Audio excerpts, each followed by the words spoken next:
Hello and welcome to Security Scan. I am Uday Bhaskar.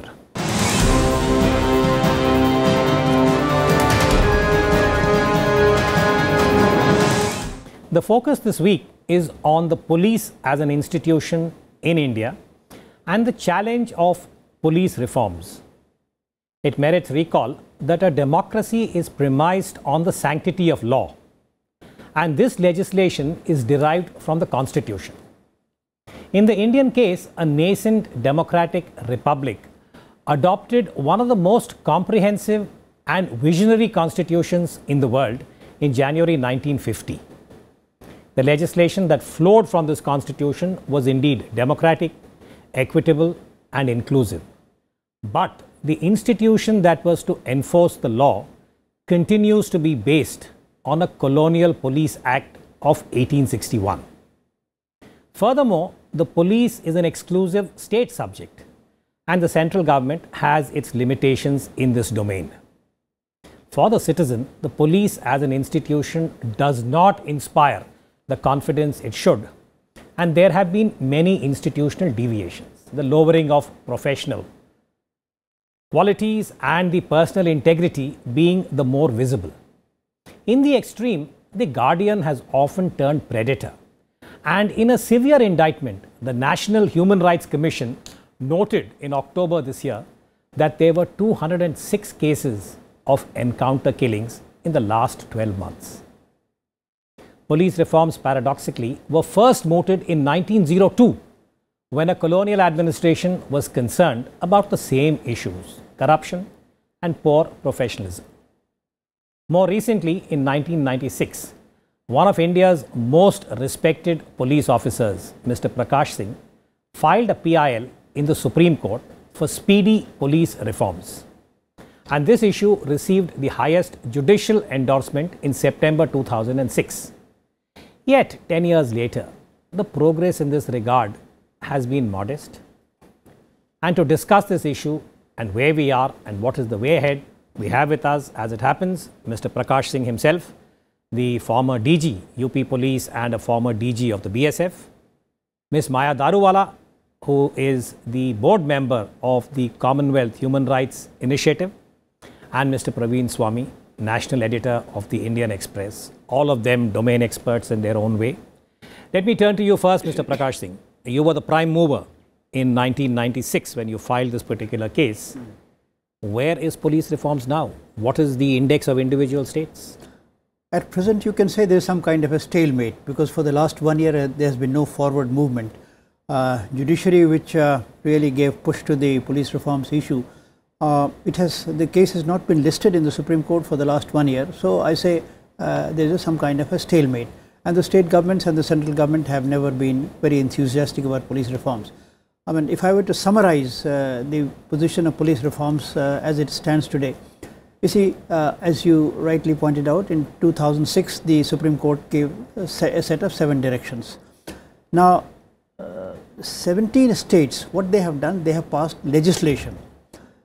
The expectation normally would be that these laws are in pursuance of and in compliance of the Supreme Court directions.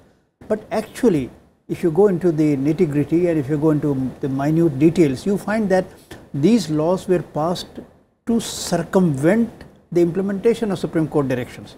Because see, the judgment contained a proviso that the directions will hold good till such time as the central or the state governments pass their own legislation on the subject.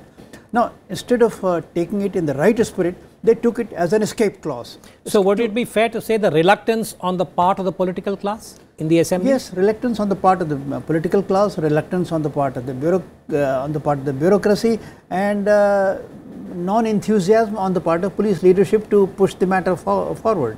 So all these factors have combined to produce what I say some kind of a stalemate.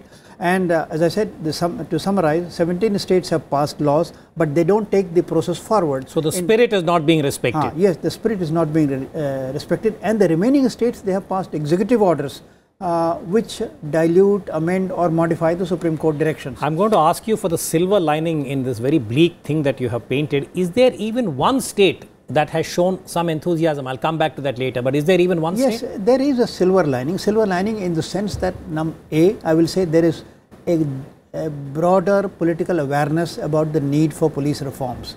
And in small pockets here and there, there is some even movement. in election speeches, the police reforms have been mentioned. Okay.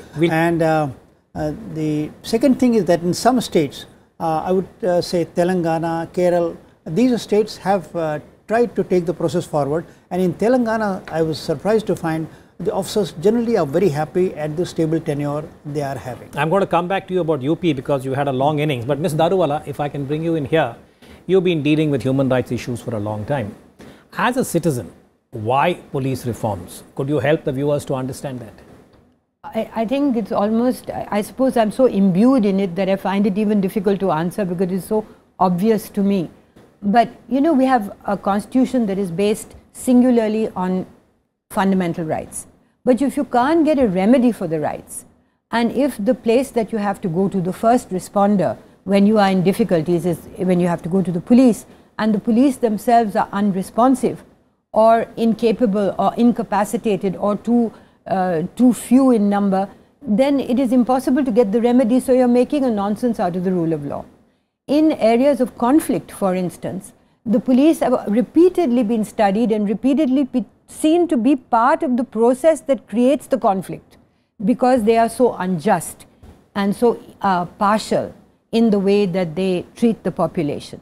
The other thing is that our police, you said yourself, is based on a colonial legislation, but there was nothing to stop us from changing that. We are now not only colonial, but we insist on being feudal and militaristic, rather than a force, a service for the people. It should be, it should be policing with consent, and that is why it is so important. You cannot get internal security without having a change in the vision of what police should be like. You know, I think that's a good point for you to come in, Mr. Swami. You've been writing about internal security and the linkage with the police, and you have drawn attention to many institutional inadequacies.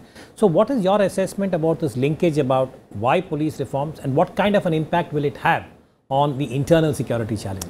Well, you know, I have to say that I don't see the silver lining. So 2008, the 26/11 attacks were, I think, marketed for all of us as the national wake-up moment. But when we actually look at what has happened, it's been quite dismal. Maharashtra, the state where it all happened, has this year instituted a cap on police recruitment, where only 75% of persons retiring every year will be rehired, and this in a state which is already short of police personnel. Our police personnel who we hire are in the category of class 4 employees, that is unskilled labor, and we expect them to do the kind of, modern scientific policing that our Prime Minister recently spoke of, smart policing. It's not, as I see it, simply a question of, a legal framework, a law, or, legal reform. It's a question of capacity and of resources. Now, the British essentially didn't want a police force that would enforce law. They wanted a police force that would ensure order, and would ensure order on the cheap. And what is the quickest way of ensuring order? It's to find people who do disorderly things and shoot them through the back of the head. And this is essentially the model that we've kept up on. So our model of restoring order is the lathi charge, or the shooting people through the back of the head. And we want law, we want modern policing, but we want to do all this without spending any money on it. So, over the last couple of years, we've slashed police modernization budgets, we've slashed hiring, we have police curricula that haven't been revised for 50 years. And apart from the couple of states which Mr. Prakash Singh referred to, we don't want to modernize. And yet we expect miracles. That's sadly impossible. If you pay peanuts, you'll get monkeys. So you're trying to say that perhaps it is the lack of resources that is one of the principal, shall we say, factors for where we are. Except those resources aren't going to come until you have a modern legislative framework. And this is something where the public needs to get involved. The next time you dial, say, 1091 and don't get a response, or the next time you, find that the police, when you call them for a burglary at your home, are expecting a bribe, you need to ask why this is happening. So, which is why we come back to this need for the reforms. Absolutely. Mr. Prakash Singh, there are two things. I remember you're writing about this in the past, that when we talk about the police, the average citizen does not have that level of confidence. And if I'm not mistaken, once you drew attention to the fact that even at the entry level for the new recruit who joins the police anywhere in India, by and large, the process itself is tainted. And the same individual is expected to display the highest levels of personal integrity. So that is a mismatch. So that is one issue with your vast experience in UP as the DG. And this was a UP that was not divided, if I remember right. You were DG there in the 90s, mid-90s. And the second is there a reluctance between the existing power sharing arrangement, meaning that the politician, the bureaucrat, and maybe the senior police official who's part of this particular grid does not want any change, that the old colonial structures, feudal structures suit them? Is that possibly the reason? You have raised 2 points. Firstly, about the recruitment. You say recruitment procedures have since then, there's been a lot of improvement. It is true that recruitments used to be very tainted and in several states they are still tainted. But UP surprisingly has given the lead in this matter, and one of the best practices which the Home Ministry refers to is the recruitment procedure evolved in Uttar Pradesh. I mean, so this is news. I think we should flag this. I didn't know this. That was news. Yes, that is news to many people. But let me also caution you by saying that the present government in power has been trying to dilute that. Because it was such that it could not be sort of corrupted. And the present government in its earlier avatar did the most scandalous recruitments. Based on caste and other considerations. Caste and monetary considerations. So they are not committed to clean recruitment, but somehow they find themselves confronted with a system which does not permit much of influence. That was point number one. Then regarding the agencies which are not committed to and which are not in favor of reform, you see, for the politician, the present system suits them. It suits them because they are able to misuse the police, they are able to abuse the police, they are able to foist a Director General who may not be the most competent person but who would toe the official line. It suits the present system because they can transfer and post officers at will. I'm reminded of Hardy's famous lines, as flies to wanton boys, are we to the gods, they kill us for their sport. So they transfer us for their sport. That's a very sorrowful, I would say, observation about the current state of affairs. Yes, go ahead. Yes, you see, in UP, because you raised the point of UP, until recently, the Director Generals were appointed for 1 month, 3 months, 6 months. Everybody knew that this is their tenure. If you are going to appoint them, why don't you, as per Supreme Court directive, give them 2-year tenure or not appoint them? You see, the mere fact that you appoint them for 1 year, for 1 month, shows your intention to exploit him to the maximum, because in 1 month he cannot display any independence. In fact, his anxiety all the time would be कि कुछ कर दो जिससे 2 महीना और मिल जाए, 1 साल भर और मिल जाए. So he would all the time be willing to oblige the establishment. So UP has been sort of monkeying with the. But I know, I hope one of these days we can have a longer discussion on UP itself, because I say in many of the internal domestic issues, it can be the lead state or it can be the drag state. But Maya, if I can bring you in on this. Now, when we say that there is an existing kind of, shall we say, orientation of the system, whereby they do not want reforms, the Supreme Court has passed directives which are not being complied, what is the way ahead? Well, public opinion is also the way ahead, but I think police leadership and political will especially from these new states that you were talking about, there's an opportunity to have a cleaner slate. I won't say a clean slate, but a cleaner slate. Just to nuance something that that Praveen said, you don't give enough money.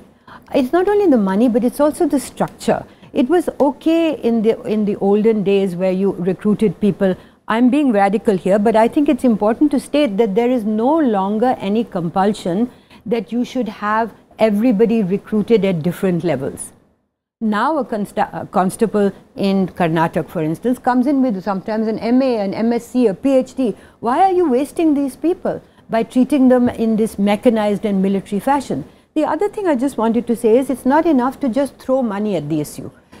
Delhi has enough money, enough people, more people really than most large cities. But look at the deployment. Look at the expenditure of money. Where does it all go to? Why does the policeman at the lowest level always show us the hutment he's living in?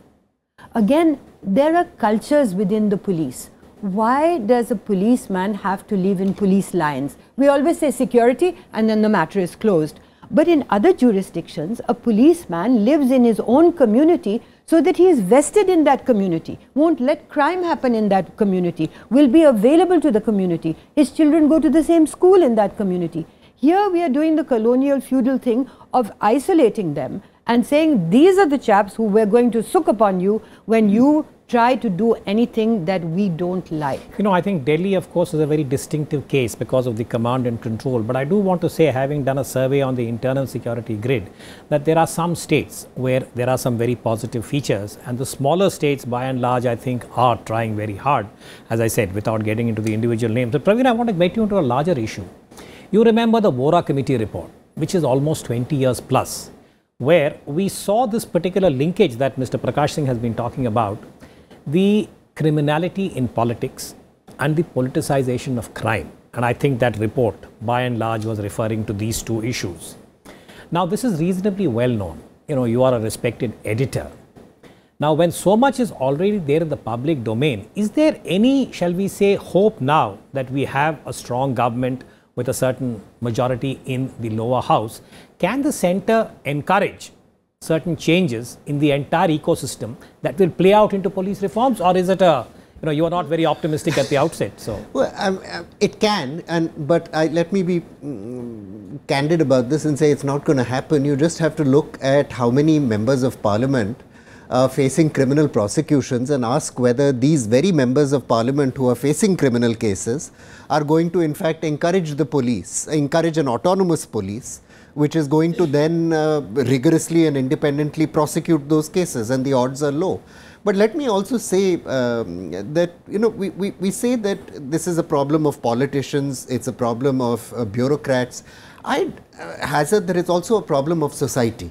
So we are a society that is extraordinarily happy with the status quo in a certain way. We all rail against police brutality. But the fact of the matter is, at least the middle class, when my house is burgled or my car is stolen, I'm very happy with the status quo because I love the fact that the police wala is going to come in and beat the hell out of my servant or beat the hell out of the parking lot wala and try and recover these stolen goods. We rail about police corruption, but when I jump the red light or I'm not wearing my seat belt, I'm very, very happy that I can pay 500 rupees rather than go through the due process of law and be properly fined. The problem with this is that it creates problems for all of us as a society.